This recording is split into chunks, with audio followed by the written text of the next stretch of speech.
আমরা যে দাবিতে এখানে দাঁড়িয়েছি সেই দাবি পূরণ হওয়ার কথা ছিল 2024-এর ওই আগস্টে। আমরা আজকে অনেক কথা বলছি যে আমাদের আওয়ামী লীগ নিষিদ্ধ করতে হবে, তাদের কর্মসূচি নিষিদ্ধ করতে হবে, তাদের রেজিস্ট্রেশন বাতিল করতে হবে, কিন্তু আমাদের জায়গা থেকে এই কথাগুলো এই মঞ্চে আজ কেন দাঁড়িয়ে বলতে হচ্ছে?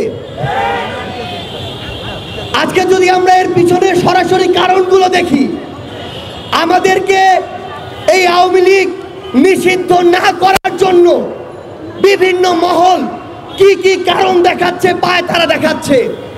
তারা আমাদেরকে শোনায় যে বহির্বিশ্বে তাদের ইমেজ ক্ষুণ্ণ হতে পারে। ওই স্টেক হোল্ডার, ওই তথাকথিত বিভিন্ন মহলকে আমরা বলতে চাই, বিগত 16 বছরে যখন পিলখানায় হত্যাকাণ্ড হয়, যখন শাপলায় হত্যাকাণ্ড হয়, যখন শাহবাগে, যাত্রাবাড়িতে, শনির আখড়ায়, উত্তরায় হত্যাকাণ্ড হয়, তখন এই বহির্বিশ্ব কোথায় ছিল?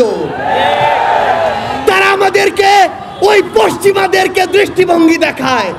ওই পশ্চিমাদের দৃষ্টিভঙ্গি কোথায় ছিল যখন হেলিকপ্টার থেকে গুলি করে আমাদের ছোট্ট শিশুদেরকে হত্যা করা হয়েছে? অভ্যুত্থানের 9 মাস হতে চলেছে।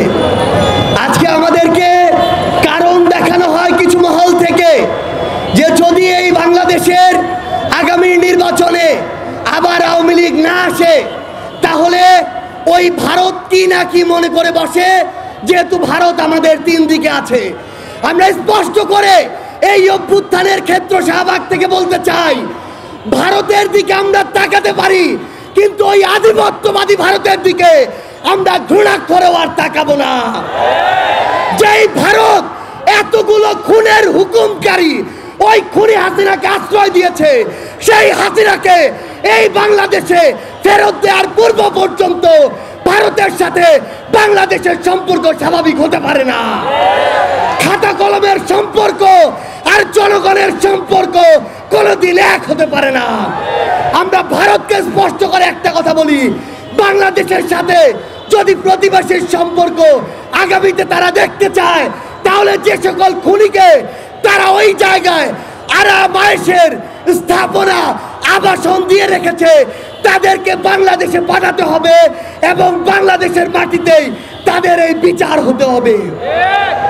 আজকে থেকে 10 মাস আগে বাংলাদেশের অধিকাংশ মানুষ তাকিয়ে থাকতো কখন বাংলাদেশকে বিভিন্ন জায়গায় স্যাংশন দেয়া হবে, কখন আমেরিকা হস্তক্ষেপ করবে, কখন হাসিনা মারা যাবে, কখন পরের ইলেকশন আসবে, তারপরে তারা মাঠে নামার প্রস্তুতি নিত।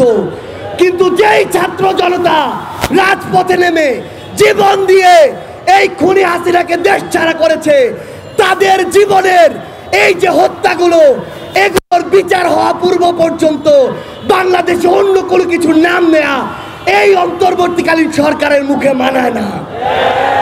রাজনৈতিক দলগুলো আজকে সময়ের বিবেচনায় প্রতিযোগিতায় নেমেছে, আগে সংস্কার নাকি আগে নির্বাচন। মাথায় স্পষ্ট করে ঢুকিয়ে রাখুন, সংস্কার নাকি নির্বাচন, এই খেলা বাদ দিয়ে প্রতিযোগিতায় নামুন যে সবার আগে হতে হবে এই হত্যাকাণ্ডের বিচার। যেই তাপস, নানক, কাদেরদের প্রত্যক্ষ মদদে এই বাংলাদেশে খুনি হাসিনার হুকুমে এবং ভারতের প্রেসক্রিপশনে এই পিলখানা হত্যাকাণ্ড হয়েছে, শাপলায় হত্যাকাণ্ড হয়েছে, জুলাইয়ের হত্যাকাণ্ড হয়েছে, সেই হত্যাকাণ্ডের বিচার হওয়ার পূর্ব পর্যন্ত এই বাংলাদেশে অন্য কোনো কিছু কখনোই প্রাসঙ্গিক হতে পারে না। সকল রাজনৈতিক দলের উদ্দেশ্যে একটি কথাই বলবো, এই যে জেনারেশন, এই জেনারেশনকে ভয় করুন, এই জেনারেশনকে ভয় করুন। যদি এই জেনারেশনের রক্তের উপরে দাঁড়িয়ে ইমোশন নিয়ে খেলার চেষ্টা করেন, এই জেনারেশন সকল ক্ষমতার বিপক্ষে গিয়ে যে কাউকে টেনে হিস্ট্রে নামাতে পারে, কুয়েটের ওই ভিসি তার প্রমাণ। আমরা ইনকিলাব মঞ্চকে ধন্যবাদ জানাই যে তারা সকলকে নিয়ে আজকের এই শহীদ মার্চের আয়োজন করেছে।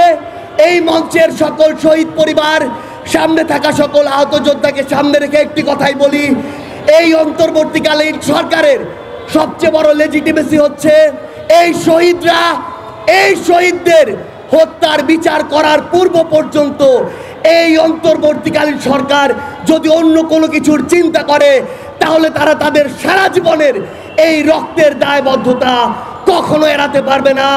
ইনকিলাব জিন্দাবাদ।